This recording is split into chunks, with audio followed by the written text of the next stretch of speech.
Good morning, class. How are you all doing? Hope you're doing great and hope you're staying safe. Our topic for today is the magnetic field.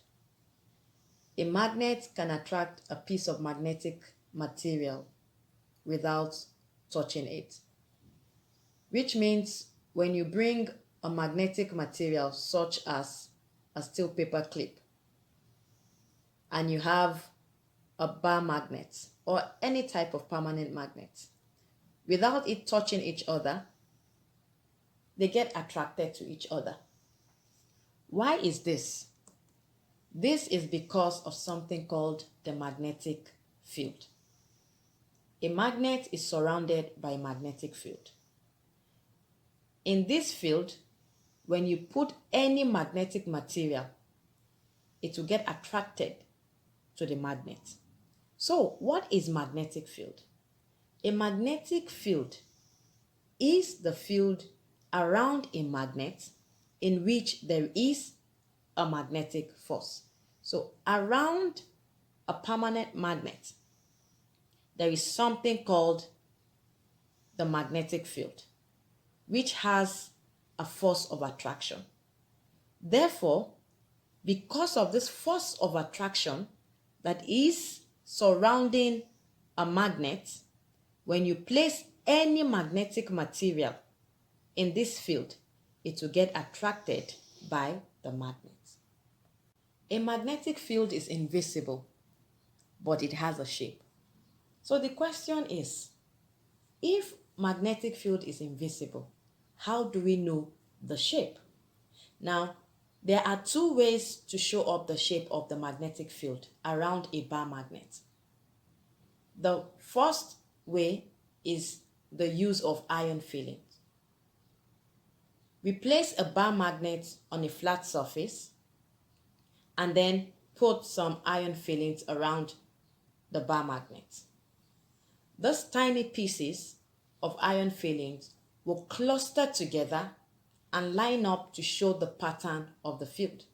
It means that when we put some iron fillings around a bar magnet, immediately the iron fillings, the pieces of this iron, will cluster together, and then the line or the pattern of the field around this bar magnet will show up.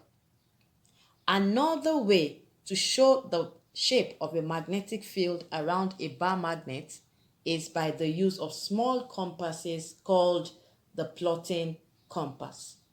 And the function of the plotting compasses is to show the direction of the field. So when we place a bar magnet on a flat surface and we place this plotting compass around the bar magnet, those plotting compasses will show the direction of the field. It will show the direction of which the magnetic field is.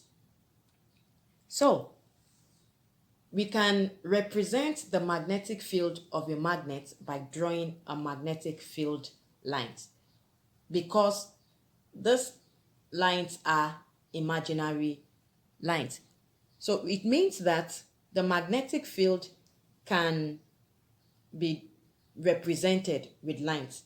So lines can be used to actually represent this invisible field, this invisible magnetic field. So when we determine the shape of the magnetic field, a line can be used, a line can be drawn to show the shape of the magnetic field.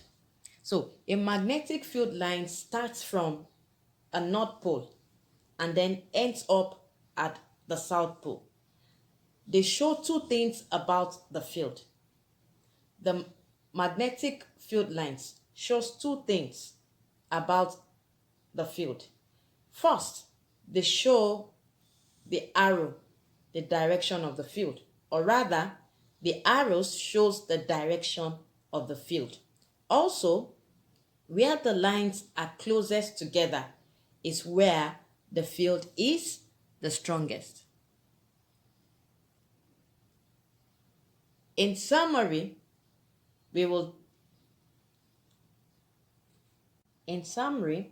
magnetic field is the field around a magnet in which there is a magnetic force. A magnetic field is invisible, but it has a shape.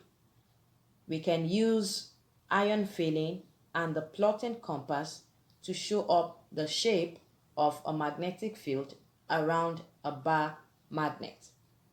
Also, a magnetic field line can be used to represent the pattern of a magnetic field. A magnetic field line is an imaginary line. Magnetic field line starts from a north pole and ends up at a south pole. And they show two things about the field. The arrow shows the direction of the field, and where the lines are closest together is where the field is the strongest.